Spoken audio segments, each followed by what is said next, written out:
আপনারা দেখছেন daily news YouTube channel. প্রতিনিয়ত আমাদের বাছাই করা খবরগুলি পেতে অবশ্যই আমাদের চ্যানেলটিকে সাবস্ক্রাইব করে পাশে থাকবেন। শুরুতেই হেডলাইন্স। ফের পিছিয়ে গেল ডিএ শুনানি, অপেক্ষা করতে হবে ডিসেম্বর পর্যন্ত। ভুল হয়েছে, মদনকে পাশে নিয়ে বড় সিদ্ধান্তের কথা জানালেন সৌগত। লক্ষ্মীর ভাণ্ডার নিয়ে এখন হুমকি দিয়ে বেড়াচ্ছেন তৃণমূল নেতারা। হকার ইস্যুতে এবার রাজীব কুমারকে বড় দায়িত্ব দিলেন মমতা। চাকরি থাকবে 25,000-এর বেশি শিক্ষাকর্মীর, সুপ্রিম শুনানি মঙ্গলবার। ঘোষণা মতো পোর্টাল খুলল বিজেপি, ভোট না দিতে পারলে নথিভুক্ত করা যাবে নাম। মারে বাড়ি চল, মায়ের ডাক ফিরিয়েছিল মেয়ে, বিসর্জনের রাতেই নারকীয় ঘটনার শিকার। করোনা আক্রান্ত অমিত মিত্র, ঢাকুরিয়ার বেসরকারি হাসপাতালে ভর্তি তিনি। আবারও রাজ্য পুলিশের ডিজি পদে ফিরলেন রাজীব কুমার। মুহূর্তে বদলাবে আবহাওয়া, দক্ষিণবঙ্গে বৃষ্টির বড় আপডেট। আসছে বিস্তারিত আলোচনায়। কেন্দ্রীয় হারে মহার্ঘ ভাতা পান না রাজ্য সরকারি কর্মচারীরা, এই দাবি নিয়ে সুপ্রিম কোর্টের দ্বারস্থ হয়েছিলেন রাজ্য সরকারি কর্মচারীদের একাংশ। সোমবার শুনানি হওয়ার কথা ছিল, তবে তা হলো না।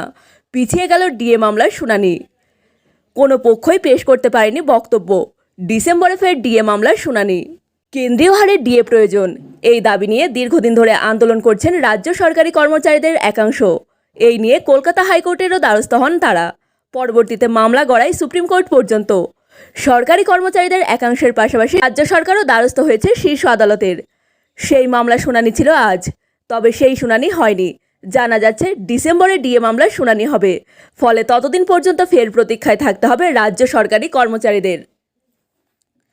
প্রসঙ্গত 2022 সালে প্রথম সুপ্রিম কোর্টে ওঠে ডিএ মামলা। প্রায় 1.5 বছরের বেশি সময় কেটেছে, কিন্তু পূর্ণাঙ্গ শুনানি একবারও হয়নি। যার জেরে কার্যত হতাশ লক্ষ লক্ষ সরকারি কর্মচারী। রাজ্য সরকারি কর্মীদের একাংশের অভিযোগ, 50% হারে মহার্ঘ ভাতা পেলেও তাদের এআইসিপিআই মেনে ডিএ দেওয়া হচ্ছে না, বঞ্চনার শিকার হচ্ছেন তারা। আসছি পরবর্তী খবরে। জয়ন্ত সিং আর জয়ন্ত সিং, বিগত বেশ কয়েকদিন ধরে এই গ্যাংস্টারের নাম সংবাদ শিরোনামে। আড়িয়াদহে মা ছেলেকে পেটানোর অভিযোগ থেকে শুরু করে সারাশি দিয়ে নাবালকের গোপনাঙ্গ ছিঁড়ে নেওয়ার মতো হাড়হিম করা ভিডিও প্রকাশ্যে আসতেই হইচই পড়ে যায় রাজনীতিতে। আর সেই আগুনে ঘি পড়ে তখন যখন দেখা যায় এই জয়ন্ত সিংয়ের সঙ্গে একই মঞ্চ শেয়ার করছেন কামারহাটির তৃণমূল বিধায়ক মদন মিত্রের ছেলে ও তার পুত্রবধূ। সেই ছবি প্রকাশ্যে আসতেই প্রশ্ন উঠতে শুরু করে, তবে কি এই গ্যাংস্টারের সঙ্গে যোগ রয়েছে মদনের পরিবারের? কার ছত্রছায়াতেই বা এই দুষ্কৃতির এত বাড়ন্ত? এমন আবহেই মদনকে পাশে বসে সাংবাদিক বৈঠক করেন দমদমের তৃণমূল সাংসদ সৌগত রায়। বলেন, যা হয়েছে ভুল হয়েছে, সংশোধন করে নেওয়া হবে। তৃণমূল নেতাকর্মী ও এলাকার কাউন্সিলরদের সঙ্গে এক প্রস্থ বৈঠক করেন মদন সৌগত। একটি সিদ্ধান্ত নেওয়া হয় সেখানে। পরে সাংবাদিক বৈঠক করে সে কথায় খোলাখুলি জানান সৌগত রায়। সাংসদ বলেন, আজ আমরা সিদ্ধান্ত নিয়েছি তৃণমূল কংগ্রেস কর্মীদের সঙ্গে কোনো বড় প্রমোটার বা সমাজ বিরোধীদের সম্পর্ক থাকবে না। অতীতে যদি সে ভুল হয়ে থাকে তবে আমরা সেটা সংশোধন করার সিদ্ধান্ত নিয়েছি। সৌগতকেও বলতে শোনা যায়, অতীতে হয়তো কিছু ভুল হয়েছে, তবে সব কিছুর তো একটা সময় থাকে। উল্টো রথের দিন সিদ্ধান্ত নিলাম, যা হয়েছে ভুল হয়েছে, সংশোধন করব, এরপর থেকে আর ভুল হবে না। আসছি পরবর্তী খবরে। দিনহাটার পর এবার লক্ষ্মীর ভাণ্ডার বন্ধের হুঁশিয়ারি মাথাভাঙা তৃণমূল ব্লক সভাপতির। লোকসভা ভোটে মাথাভাঙায় সব ওয়ার্ডে তৃণমূলের হার হয়েছে, তাতেই কি লক্ষ্মীর ভাণ্ডারে কোপ পড়তে চলেছে বলে হুঁশিয়ারি দিলেন ব্লক তৃণমূল সভাপতি। তৃণমূলে থেকে সব সুযোগ সুবিধা নিয়ে বিজেপিকে ভোট দিয়েছে যারা, আগামী দিনে তাদের চিহ্নিত করে সরকারি প্রকল্প বন্ধের হুঁশিয়ারি দেন মাথাভাঙা তৃণমূল ব্লক সভাপতি বিশ্বজিৎ রায়। 21শে জুলাইয়ের প্রস্তুতি সভায় বক্তব্য রাখতে গিয়ে মাথাভাঙা শহর তৃণমূলের ব্লক সভাপতি বিশ্বজিৎ রায় এই বিতর্কিত মন্তব্য করেন। শহরের 1 নম্বর ওয়ার্ডের একটি পথসভায় তৃণমূলের শহর ব্লক সভাপতি বিশ্বজিৎ রায়ের বিতর্কিত মন্তব্য ব্যাপক আলোড়ন ফেলেছে শহরে। 1 জুলাইয়ের প্রস্তুতি সভা থেকে দিনহাটা 2 নম্বর ব্লক তৃণমূল কংগ্রেস সভাপতি দীপক কুমার ভট্টাচার্যকে ঠিক একই রকম কথা বলতে শোনা গিয়েছিল।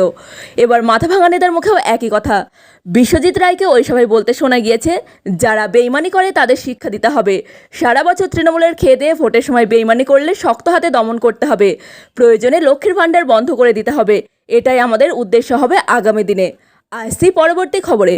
কিছুদিন আগেই তথ্য ও প্রযুক্তি দপ্তরের সচিব রাজীব কুমারকে মুখ্যমন্ত্রীর ভৎসনার মুখে পড়তে হয়েছিল।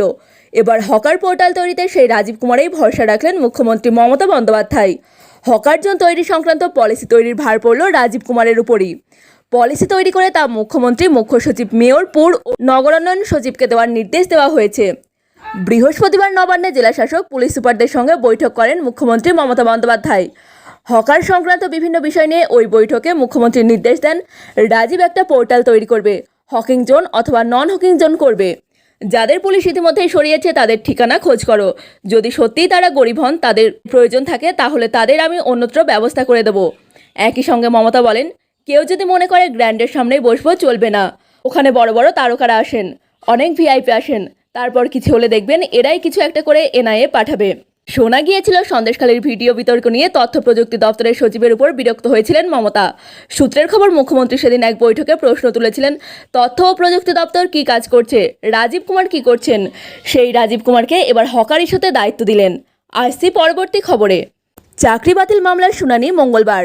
25,000-এরও বেশি শিক্ষক ও শিক্ষাকর্মীর আদৌ কি চাকরি থাকবে, সেই উত্তর মিলবে আজ। কারণ সুপ্রিম কোর্টে শুনানি রয়েছে চাকরি বাতিল মামলার। কলকাতা হাইকোর্টের নির্দেশে চাকরি বাতিল হয় 25,000-এরও বেশি শিক্ষাকর্মীর। বস্তুত 2016 সালে স্কুল সার্ভিস কমিশনের পুরো প্যানেল বাতিল করা হয়। বিচারপতি দেবাংশু বসাক ও বিচারপতি সব্বর রশিদের ডিভিশন বেঞ্চ ওই প্যানেল বাতিলের নির্দেশ দেয়।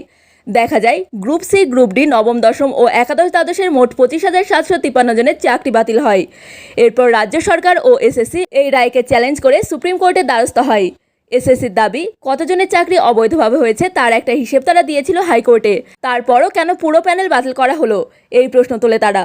দেশের শীর্ষ আদালতের নির্দেশে এই রায়ে স্থগিতাদেশ পড়ে।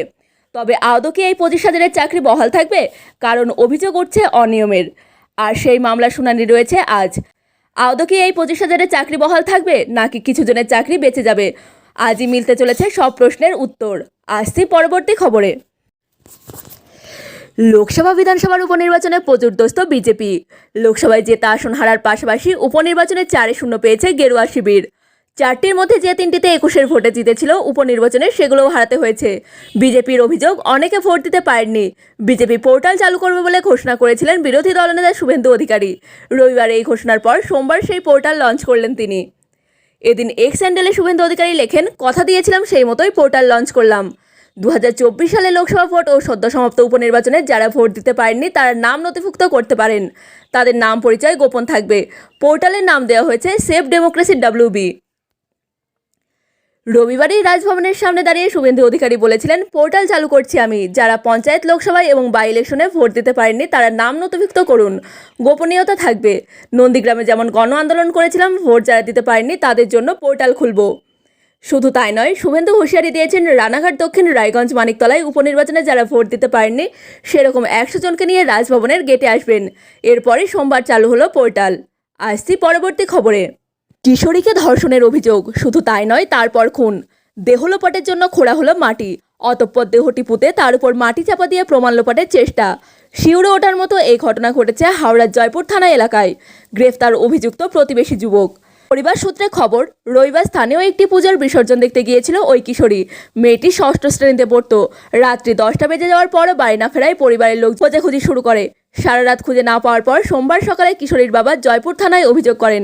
এরপরই পুলিশ তদন্তে নামে। ছাত্রীর বাবার অভিযোগের ভিত্তিতে প্রতিবেশী সন্দেহভাজন বছর 22-এর এক যুবককে আটক করা হয়। পরে পুলিশ তাকে জিজ্ঞাসাবাদ করে জানতে পারে, নাবালিকাকে শ্বাসরোধ করে খুন করে একটি জমির মধ্যে মাটি চাপা দিয়ে রেখেছে সে। এরপর জয়পুর থানার পুলিশ গিয়ে ছাত্রীর দেহ উদ্ধার করে। পরে পুলিশ ওই যুবককে গ্রেফতার করে। নির্যাতিতার মা বলেন, মেয়ে বলেছিল পুজো দেখতে যাচ্ছে। রাত্রি 8টা নাগাদ আমি ডাকতে গিয়েছিলাম, বললাম বাড়ি চল মা। ও বলল যাব না, ঠাকুর ভাষণ গেলে তারপর যাব। তারপর ফের রাত্রি 10টা নাগাদ ওইখানে গিয়ে আর মেয়েকে দেখতে পাইনি। নির্যাতিতার বাবা বলেন, মেয়েকে খুঁজে পাইনি, পুলিশকে জানাই। এরপর থানায় ডেকে পাঠালো আমায়, ডায়েরি করি। পরে বড় সাহেব জানালো খবরটা। আসছি পরবর্তী খবরে। হাসপাতালে ভর্তি রাজ্যের প্রাক্তন অর্থমন্ত্রী অমিত মিত্র। সূত্রের খবর, করোনায় আক্রান্ত হয়েছেন তিনি। বেশ কয়েকদিন ধরে জ্বর, সর্দি, কাশি নিয়ে ভুগছিলেন তিনি। এরপর সোমবার ঢাকুরিয়ার একটি বেসরকারি হাসপাতালে ভর্তি করা হয় তাকে। তবে অমিতবাবুর শারীরিক অবস্থা উদ্বেগজনক নয় বলে খবর। পরিবার ও হাসপাতাল সূত্রে খবর, অমিত মিত্রর শ্বাসনালী সংক্রমণের ধাঁচ রয়েছে। এবার জ্বর, সর্দি, কাশির জন্য কোনো ঝুঁকি নেননি তার পরিবারের সদস্যরা। ঢাকুরিয়ার বেসরকারি হাসপাতালে ভর্তি করা হয় তাকে। চিকিৎসকরা একাধিক শারীরিক পরীক্ষা নিরীক্ষা করেন। সেই সময় করোনা পরীক্ষা করা হলে কোভিড পজিটিভ ধরা পড়ে তার। হাসপাতাল সূত্রে খবর, প্রাক্তন অর্থমন্ত্রীকে আলাদা কেবিনে রাখা হয়েছে। স্যালাইনের মাধ্যমে অ্যান্টিবডি দেওয়া হতে পারে বলে খবর। প্রসঙ্গত, দীর্ঘ 1 দশক ধরে রাজ্যের অর্থ দপ্তরের দায়িত্ব সামলেছেন অমিত মিত্র। অর্থমন্ত্রী থাকাকালীন বিভিন্ন ধরনের গুরুত্বপূর্ণ সিদ্ধান্ত নিয়েছেন তিনি। তবে বয়সজনিত কারণে 2021 সালের বিধানসভা নির্বাচনে আর ভোটে লড়েননি তিনি। আসছি পরবর্তী খবরে। ফের রাজ্য পুলিশের ডিজি হলেন রাজীব কুমার। লোকসভা নির্বাচনের আগেই এই পদ থেকে তাকে সরানো হয়েছিল, আবার ফিরলেন সেই পদেই। সঞ্জয় মুখোপাধ্যায়কে সরানো হয়েছে ডিজি দমকল পদে। ভোটের আগে সন্দেশখালী ইস্যুতে যখন রাজ্য উত্তাল, সেই সময় ডিজি পদে ছিলেন রাজীব কুমারী। উত্তাল সন্দেশখালী কড়া হাতে সামাল দিয়েছিলেন তিনি। তবে সেই পদ থেকে সরতে হয়। রাজীব কুমারকে তথ্য প্রযুক্তি দফতর সচিব পদে বসানো হয়। 1989 ব্যাচের আইপিএস অফিসার রাজীব কুমার। কেরিয়ারের একেবারে শুরুতে দক্ষ অফিসার হিসেবে প্রশংসিত হন তিনি। কলকাতা পুলিশের কমিশনার পদে ছিলেন রাজীব কুমার। সেই সময় জোরালো বিতর্কের মুখে পড়তে হয়েছিল এই দুদে আইপিএসকে। 2019 সালের ঘটনা, রাজীব কুমারের বাড়িতে হানা দিয়েছিল সিবিআই। কলকাতার তৎকালীন নগরপালের নিরাপত্তারক্ষীরা ভিতরে ঢুকতে দেয়নি তদন্তকারীদের। তবে এই ঘটনায় অত্যন্ত বিরক্ত হন মুখ্যমন্ত্রী মমতা বন্দ্যোপাধ্যায়। প্রতিবাদে ধর্নায় বসেছিলেন তিনি। আবারও রাজ্য পুলিশের ডিজি পদে ফেরানো হলো তাকে। আসছি পরবর্তী খবরে। আবহাওয়ার বড় আপডেট দিলেন সোমনাথ দত্ত, আঞ্চলিক অধিকর্তা, আলিপুর আবহাওয়া দফতর। উত্তরের দিকে বৃষ্টির সম্ভাবনা কমবে, আর দক্ষিণে আবহাওয়া দফতরের পূর্বাভাস, সপ্তাহান্তে বৃষ্টিতে ভিজতে পারে কলকাতা সহ দক্ষিণবঙ্গের একাধিক জেলা। পশ্চিম মধ্য বঙ্গোপসাগর ও উত্তর পশ্চিম বঙ্গোপসাগরে 19শে জুলাই শুক্রবার নিম্নচাপ তৈরির সম্ভাবনা। উত্তর অন্ধ্রপ্রদেশ ও দক্ষিণ ওড়িশা সংলগ্ন উপকূলে এই নিম্নচাপের প্রভাব সবথেকে বেশি থাকবে। দক্ষিণবঙ্গে 21শে জুলাই কলকাতা সহ দক্ষিণবঙ্গে স্পেড রেনের সম্ভাবনা। ওড়িশা ও অন্ধ্র উপকূলে নিম্নচাপ তৈরির সম্ভাবনা, তার প্রভাবেই উইকেন্ডে বৃষ্টি বাড়বে কলকাতা সহ দক্ষিণবঙ্গের উপকূলের জেলাগুলিতে। সোমবার ও মঙ্গলবার দিন স্ক্যাটার্ড রেনের সম্ভাবনা দক্ষিণবঙ্গে। ক্রমশ বৃষ্টির সম্ভাবনা কমবে। বুধ ও বৃহস্পতিবার বৃষ্টি আরও কমবে দক্ষিণবঙ্গে। শুক্রবার থেকে ফের স্ক্যাটার্ড রেনের সম্ভাবনা দক্ষিণবঙ্গে।